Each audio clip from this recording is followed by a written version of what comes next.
right, now the newest episode of Off the Carousel, and we bring in a guy that, listen, I'm not gonna lie, I watched this dude when I was young. Now we're the same age, Charlie, but I still watched you plenty because I love those Florida State basketball teams with you and Sura and Edwards and Dobart and Sam Cassell, and it's cool to have you coaching in Division One college basketball right now, Florida A&M. None other than Charlie Ward, former Heisman Trophy winner, former first-round NBA pick, former two-sport star, former, I think, high school football coach, high school your resume is lengthy, my man. Like, I don't even know where we want to start with this, but I think I want to start with this. And I'm sure you've been asked this over the last few weeks since you took the job. Why? Why take the job? Florida A&M, head men's basketball coach. I know your parents both went to school there, but give me the why. Well, mainly because God sent it at the right time. And what I mean by that is I wasn't looking for the job. And I was actually coaching in the Nike Hoop Summit when I received a call first from my wife, a text message telling me to be open-minded. Okay. And then secondly, she said that A.D. Suggs, who is athletic director at Florida A&M, was going to be giving me a call. And so those two came at the same time. And, when the opportunity, when I got the opportunity to talk to her about the position, it's really the only college job that I would take at this time for this simple reason. It's in Tallahassee. Yep. And my wife and I, we're building a youth and family sports education and wellness campus here in town. And that was already in the works. And we had put down roots here in Tallahassee. And this gave me an opportunity to be able to continue coaching at a pace and a place that I could continue to build a brand. And so FAMU has a national brand, a global brand, and the men's basketball program. Of course, I don't know if we're going to have a winning record or not, but we want to be able to win the SWAC and, play in the NCAA tournament. And so those things are very intriguing to me. And all the places that I've coached they've had very similar beginnings where the programs were in flux, and I was able to come in and make them respectable, but while also making a great impact on the young men that we were being able to coach. We didn't win all the time, but the impact of giving them different experiences that will help them long term is our mission and goal. And so, that's always been the case, whether we have losing seasons or we had winning seasons. We want to just make great impacts on the young people and families as well. Yeah. So I love, by the way, how your wife was the one who called you. Does that mean she's your de facto agent as well? Well, she gave me the okay. We ended up having to find an agent, but yes, she's the brains behind a lot of it. All right, that's smart move. You've learned that in your however many years of marriage. 30 years, yeah. in I'm right there August. with you almost. So congrats on that. Thank you. You've obviously been about something. It's funny because again, I lost track of you a little bit after you were an assistant in the NBA for a while after you finished your playing career, and that I think was cut short due to injury. If I'm not That's correct. correct. So you go with Jeff Van Gundy for a couple of years, and then you kind of go off the beaten path a little bit, right? And you're a high school coach. Again, the fascinating part for me is, and it shouldn't be that fascinating because you play both sports at a high level, but here you are, you're a high school football coach, then you go to a high school basketball coach, and you can't even pick between those two. Even in your coaching career, you can't make a decision on what you want to do. Was it all about impacting young players more than anything, more than, again, so many people aspire to coach at the highest level here, get to back to maybe the NBA where you were an assistant coach at one point. What's it been about more than anything else? It really came down to when I was coaching in the NBA. That was a great experience, but it really came down to having a schedule that was a little bit more flexible. I'll say that to family, because our kids were a little bit younger, and so just having a little bit more flexibility in the schedule was really the deciding factor of being able to coach in high school. And once I got started in high school and the developing relationships within the high school space, I just stuck it out. And so that was the reason why I didn't go from, because I changed jobs after 5 years coaching high school football.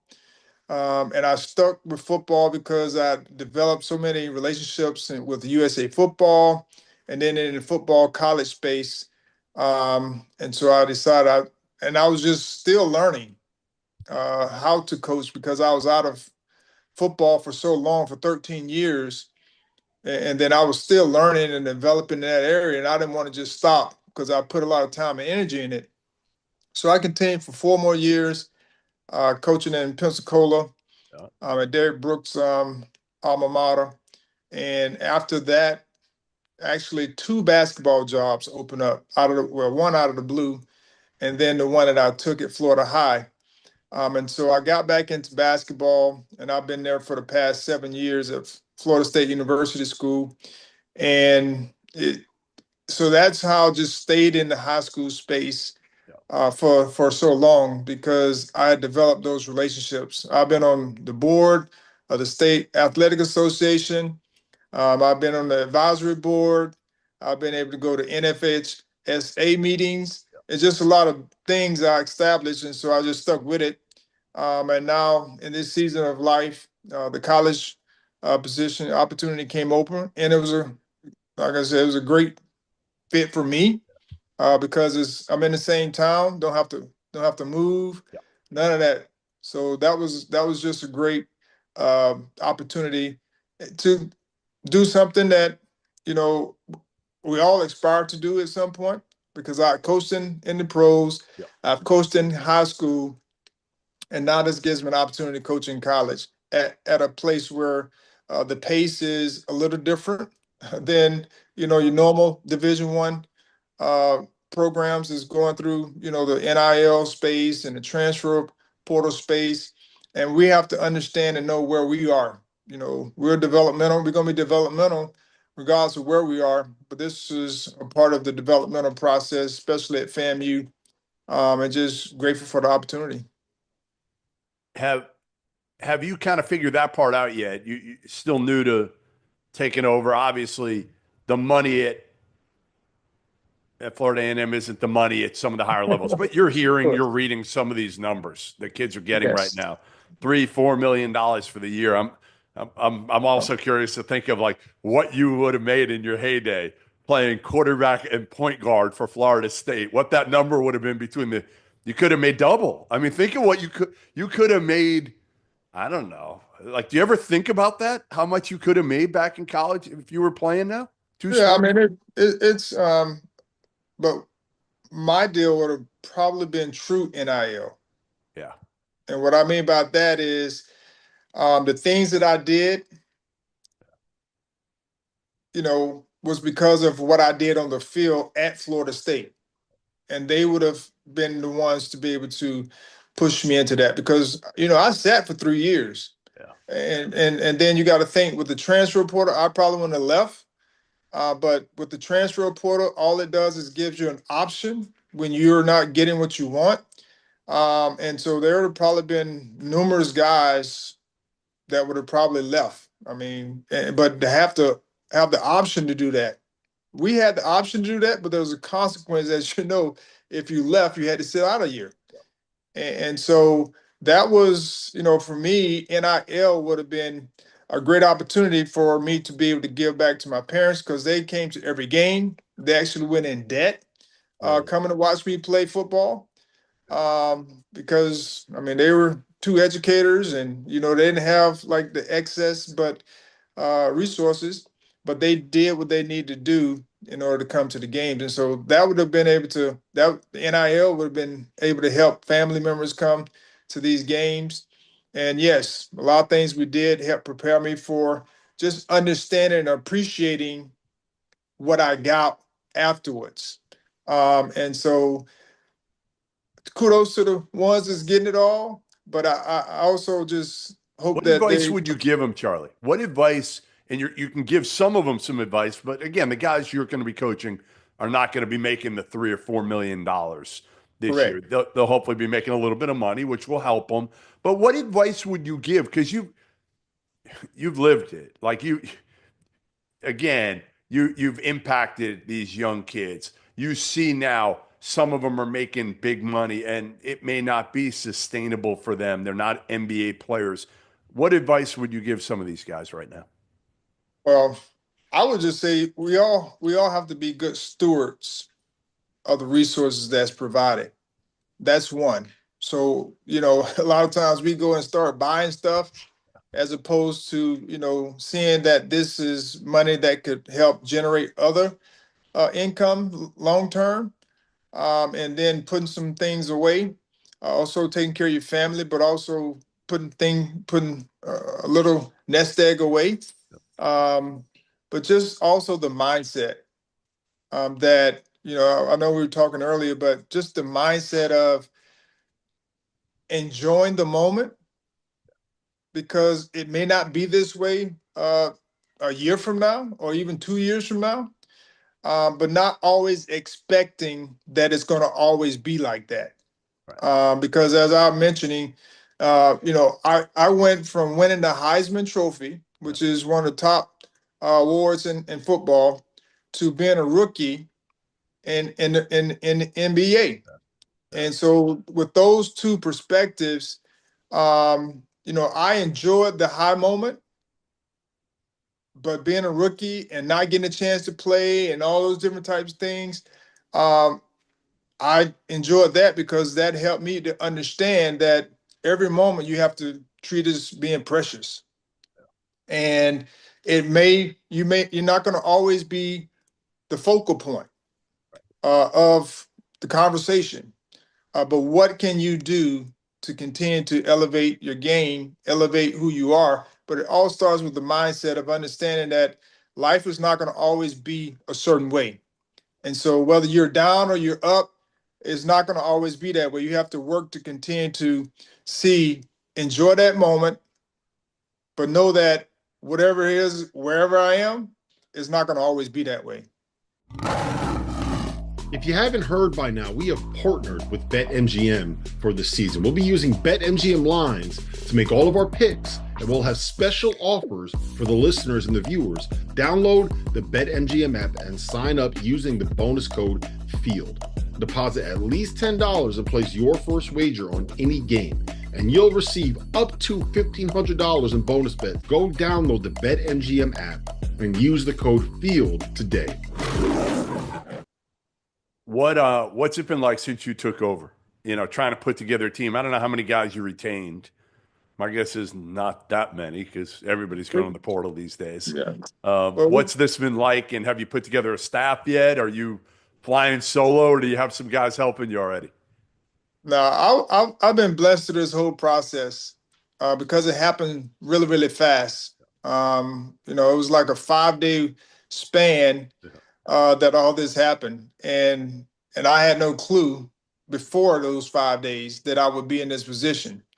God had prepared me through my experiences to be ready and prepared for this moment, but I had no clue that this would be, a real thing at this time. But my first calls to coaches, um, all of them accepted except one. Good. And and when I was thinking about it, I reached out to my associate head coach, Jared Lazarus, who was at Florida State Yeah. for the past few years and was at South Florida and Middle Tennessee for some years. When I reached out to him because he's here in town, and I asked him, would he be, my associate head coach, or what he was doing, and he was like, he didn't have anything, and so he worked out, and that was good because he's here in town, Yep. and what have you. So that worked out.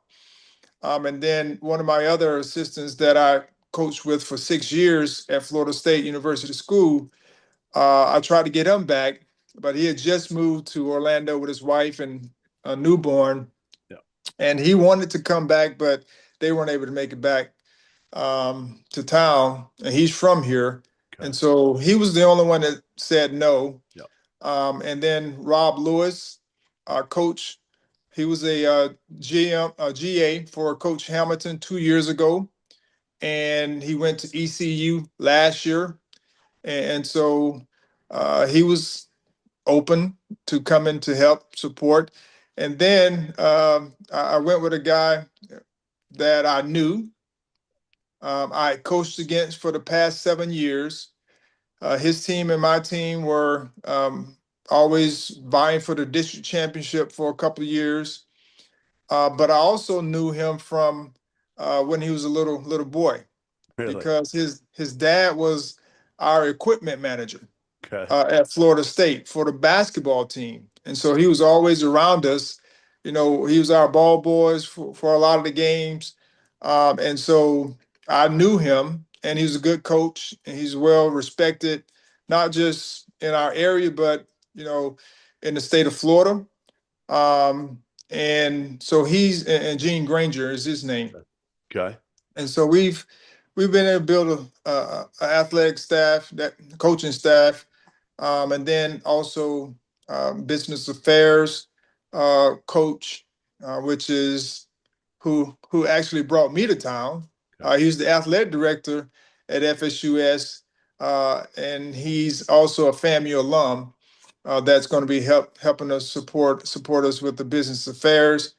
How many players did you keep? Do you know? Do you even know? We're going to end up keeping. I think it ended up being 5 guys. It's not bad. That's honestly, that's a pretty good number compared to most new coaches. My guess is it's probably closer to 2 or 3. Yeah. So we're fortunate that there are quite a few guys in the portal.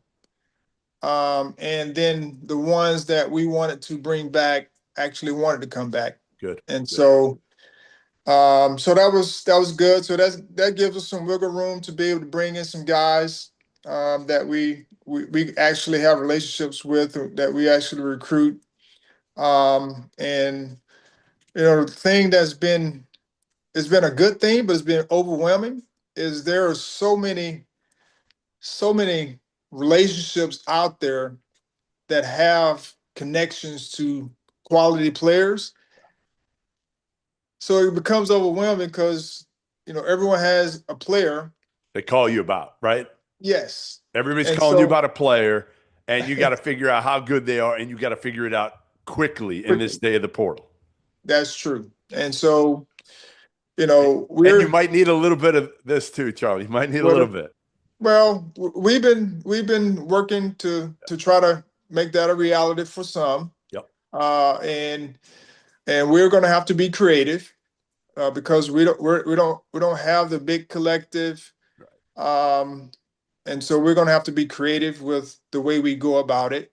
And so that may be looking like paid internships to try to help, bring you closer to a number. And also, give them a little something, but at our level, what that looks like. But more importantly, we're looking for the mindset. Like we talk about our program being developmental, in a lot of respects. And so we understand and know that we may be developing a guy for another school. Yep. And we're fine with that. We understand that. Isn't it crazy though? Isn't it crazy that you're saying that now? Because like if somebody had ever said that to me 3-5 years ago, I would have thought they were nuts. But honestly, you almost have to embrace it and get a player in and understand that if he can double, triple, quadruple the amount of money and the opportunity, develop them, and you're going to lose them, and that's just the way it goes. Yeah, and I mean, like I said, we have to understand and know who we are. Yeah. But that development is more than just basketball. And so what we want to do is be able to create an environment to where they feel like if they're getting a certain amount of money that's not life-changing type money, we want them to say, man, it's tough to leave FAMU because of the relationship, because of what we've been able to accomplish as a team. And so we want to provide that type of environment and culture for those that are stepping in. And so if God blesses them with another opportunity, then that's fine with us. But we just want to make sure they're doing everything possible to fit our culture, our mindset while they're here.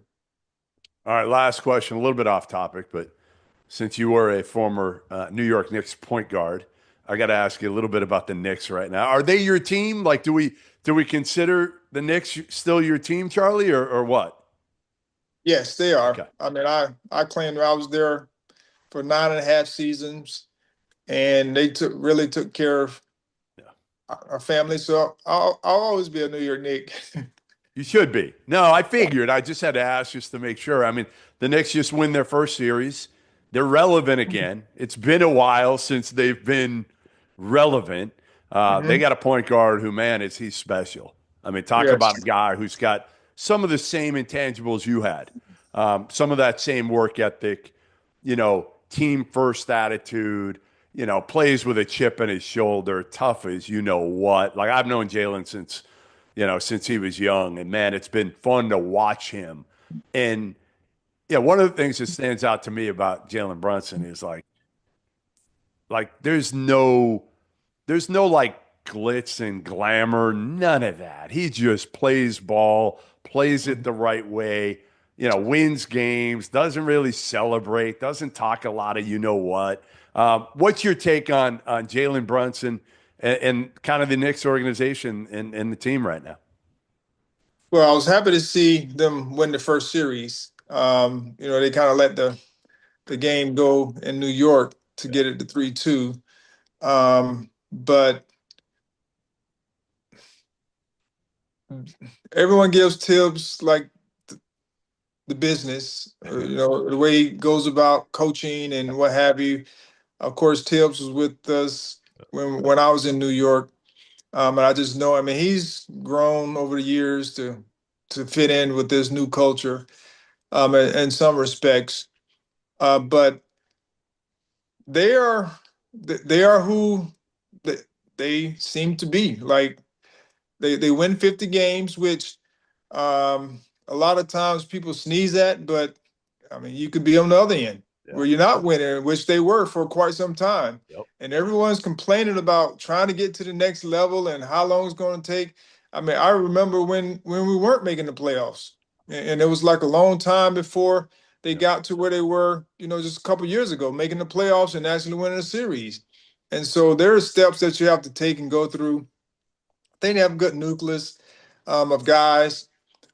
This next series, of course, is going to be tough, regardless of who's playing. Boston is a tough out, and Cleveland's going to be a tough out. And so I just think the Knicks, if they can stay healthy, that was one of the things that hurt them last year. If they can stay healthy, which Jaylen is hobbled. I mean, you can tell he's hobbling. He's turning his ankle. They're just doing things to keep him together. If they can stay healthy, they'll have a chance. I don't know if they can beat the Celtics because they just have too much in the way of weapons and just different guys. But if they can stay healthy, they'll at least be able to win a couple games, potentially 3 games. How much you love Brunson? You love watching him? Yes, I mean I grew up.